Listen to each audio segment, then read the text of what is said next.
નુકસાનીના સર્વે કરવાની જરૂર નથી, આ દ્રશ્યો જુઓ. આવું કહી રહ્યા છે ગીર સોમનાથના ખેડૂતો. દ્રશ્યો જોઈને ખેડૂતોની આ વાત હકીકત જ લાગે, કારણ કે માવઠાના ભારે વરસાદથી હવે ખેડૂતો કેટલી નુકસાની થઈ છે એ જોવા જેવું કે જાણવા જેવું બચ્યું નથી, કારણ કે બધું જ ફના થઈ ગયું છે. મગફળી, સોયાબીન અને અન્ય પાક પાણીમાં હજુ પણ ગરકાવ છે. ન માત્ર ખેતી પાક પરંતુ પશુઓનો ચારો પણ નાશ પામ્યો છે, ત્યાં સુધી કે આવતા વર્ષે વાવેતર કરવા માટે બિયારણ પણ બચ્યું નથી. ગીર સોમનાથ જિલ્લામાં વરસી રહેલા કમોસમી વરસાદને લઈ હવે ગીર સોમનાથ જિલ્લાના ખેડૂતો છે તેઓ ક્યાંક ને ક્યાંક રોષે ભરાયા છે, કારણ કે જે પ્રમાણે પરિસ્થિતિ સર્જાઈ છે, ખેડૂતોના મહામૂલી પાક છે તેઓને મોટું નુકસાન થયું છે. મગફળી હોય કે સોયાબીન હોય, આ તમામ પાક છેલ્લા 3 દિવસથી પાણીની અંદર તરબોળ થયા છે. કેટલાક ખેડૂતો એવા છે કે જેઓની મગફળી પાણીની અંદર તણાઈ રહી હતી અને કેટલાક ખેડૂતો પોતાની મગફળીના પાથરા છે તે ચાલુ વરસાદે ભેગી કરી રહ્યા હતા. ત્યારે હવે ગીર સોમનાથ જિલ્લાના ખેડૂતો સરકાર સામે રોષે ભરાયા છે. ખેડૂતોનું કહેવું છે કે સરકાર માત્ર સર્વે કરી અને સહાય ન આપે, પરંતુ ગીર સોમનાથ જિલ્લાના ખેડૂતોની માગણી છે કે તેઓને આવનારા સમયમાં મહામૂલી બિયારણ જે હોય છે, મોંઘું બિયારણ હોય છે, તેમજ ખેડૂતોનો જે સૌથી મોટો મોંઘો ઘાસચારો હોય છે તેમની મોટી સમસ્યા સર્જાશે, કારણ કે ગીર સોમનાથ જિલ્લાના મોટાભાગના ખેડૂતો છે કે જેઓ પશુપાલનના વ્યવસાય સાથે જોડાયેલા છે. ત્યારે ચોમાસાની મગફળીનો જે આ મહામૂલી ઘાસચારો છે તે હવે સંપૂર્ણ નાશ પામ્યો છે અને ખેડૂતો રોષે ભરાઈ રહ્યા છે. ખેડૂતોનું કહેવું છે કે સરકાર માત્ર સહાય નહીં પરંતુ તેઓને બિયારણ, ખાતર અને પશુઓનો ઘાસચારા માટેની સગવડ કરે, જેથી કરીને તેઓના પશુધન છે તેમને બચાવી શકાય. સરકાર પાસે ખેડૂતોની એવી અપેક્ષા છે કે આજે એટલો વરસાદ થયો છે ગીર સોમનાથ જિલ્લાની અંદર કે માલનો સારો નથી બેસ્યો. આવનારા કોઈ પણ સિઝનમાં મગફળી વાવી હોય તો મગફળીનું બિયારણ પણ હાજરમાં થઈ શકે એવું નથી. જો આજે સરકાર સારો અને માલના સારા માટે અને જો બિયારણ માટે કંઈ પણ જોગવાઈ કરે તો ખેડૂતોને નુકસાનીથી પાર પડી શકે એમ છે. અને બાકીનું જે કહેવાનું છે કે અત્યારે તમારી સામે છે, જે મીડિયા સામે હું જોઉં છું, કહી છું કે અત્યારે મગફળીના પાથરા પલળી ગયા છે, પાણીમાં પાથરા ભરાયેલા છે, તો શું કરવાનું? સરકારશ્રીઓ જો તાત્કાલિક ધોરણે સહાય કરી અને કોઈ પણ વસ્તુ ખેડૂતોને આવી સારાની જો જોગવાઈ કરી આપે તો ખેડૂતો બચી શકે છે અને આગલો પાક તૈયાર કરી શકે. ખેડૂતોને મગફળીનું બિયારણ એટલી ચિંતા હોય છે કે કારણ કે આ વર્ષેની જે ગીર સોમનાથ જિલ્લામાં બિયારણ છે એ તો ફેલ થયું છે, તો ગમે ત્યાંથી સરકાર બહારથી લઈ આવી, બહારના રાજ્યોમાંથી લઈ આવી અને જો બિયારણની જોગવાઈ કરે તો આવનારા સમયમાં મગફળીનું બિયારણ વાવી શકશે આવતા વર્ષે. બધું પૂરું થઈ ગયું. માલને નાખવા માટે કોઈ જાતનો સારો નથી.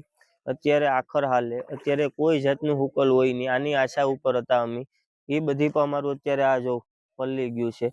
હવે આગળ કોઈ વસ્તુ માલને નાખવા માટે નિર્ણય નથી. સવારમાં ઉઠી અને સાહેબ આવીએ તો કોઈ વસ્તુ છે જ નહીં. લીલું પણ નથી. 4-5 દિવસથી વરસાદ ચાલુ છે. લીલું પણ ક્યાંથી વાઢવું? આમાં પાણીમાં શું કરવું સાહેબ? આમાં ખેડૂતોને કોઈ જાતનું ઓપ્શન નથી. સરકાર કે ખેડૂતો સાંભળવું જોઈ અને સારાની વ્યવસ્થા તાત્કાલિક કરે. હવે આગળ બિયારણ પણ નથી. બિયારણ પણ પૂરું થઈ ગયું. હવે આ ગીર સોમનાથ જિલ્લામાં ક્યાંય બિયારણ છે એની બધી માંડવી પલળી ગઈ છે અને હળી ગઈ છે. એટલે એના માટે સરકાર ધ્યાન દે તો એના માટે અમે 2 હાથ જોડી અને વિનંતી કરીએ. આમાં ભીખ માગે પણ મેળ આવે એમ નથી. જે થવાનું છે બધું વરસાદનું બગડવાનું હતું એ બગડી ગયું. હવે એમાં કંઈ સુધારો વધારો તો થાય એમ નથી. બાકી રહી વાત આગળના બિયારણો અને ચારાની ને, તો એના તરફ ધ્યાન આપે સરકાર અને એ સર્વે કરે તો યોગ્ય નિર્ણય કહેવાય. પશુઓનો સારો શા માટે? તો એને શું ખવડાવીએ? પાલો તો બગડી ગયો, એને ખવડાવવું શું? દૂધ આ તે બધી બાળકોને દૂધ ક્યાંથી લાવવા નહીં?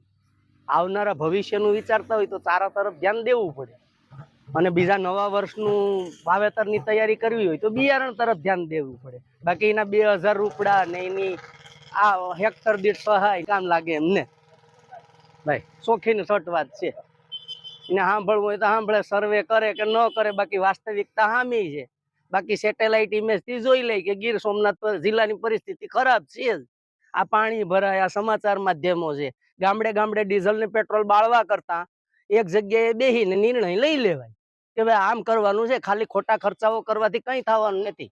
પેટ્રોલ વિદેશથી આયાત થાય તો સારો આયાત કરો ની, પેટ્રોલ ને 4 વ્હીલ ઓછું દોડાવો. 10 થી 12 ઇંચ જેવો વરસાદ પડ્યો છે. હજી વરસાદ ચાલુ છે ને આગાહી પર છે. એમાં અત્યારે હાલમાં ખેડૂતોને એટલું નુકસાન છે ને કે તમે જવા દો. મારે તો સરકારશ્રીને એ વિનંતી કરવી છે કે તમે અહીંયા આવો, ખેડૂતોને જો ખેતરમાં અત્યારે એક ખેતર તરવા પણ નથી. લાગત પાથરા પડ્યા છે, કોકનો સારો પડ્યો છે. એમાં જે ખેડૂત છે પોતાના માલઢોર ઉપર પોતાના દૂધ વેચીને ગુજરાન ચલાવતા હોય એને અત્યારે ઢોરને સારો શું નાખવો એ વિચારમાં છે. એનો અત્યારે જે જીવાય છે એ તૂટી ગઈ છે. તો મારે સરકારશ્રીને એટલી વિનંતી છે કે તમે સર્વે કરો. આમાં બહુ ભારેમાં ભારે નુકસાન છે. ધારો કે 5મા મહિનામાં પણ માવઠું પડ્યું હતું ત્યારે પણ નુકસાન થયું, અત્યારે હાલમાં નુકસાન છે. તો ખેડૂત કરે શું? ક્યાં જાય ખેડૂતોએ મોંઘા પાડા બિયારણ લીધા. 2200, હું પોતે એગ્રો ચલાવું છું, 2200-2300 રૂપિયાનું બિયારણ લીધું છે. ખાતરના બાચકાના 1450 રૂપિયા મોંઘા પાડી દવા.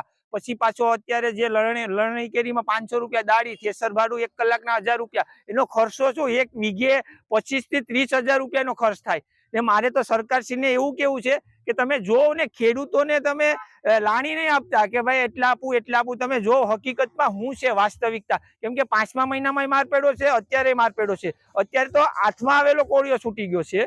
મારે સરકારશ્રીને એટલી વિનંતી છે કે તમે જાજુની ખેડૂતોને ખાલી તમે આંકડો કાઢો કે 1 વીઘે કેટલો ખર્ચો આવે. તમે એ જો, તમે ખુરશીમાં બેઠા એમ કે એટલું થયું નુકસાન, એટલું નહીં. તમે આવો, જો, ખેડૂતના ખેતરે જાઓ.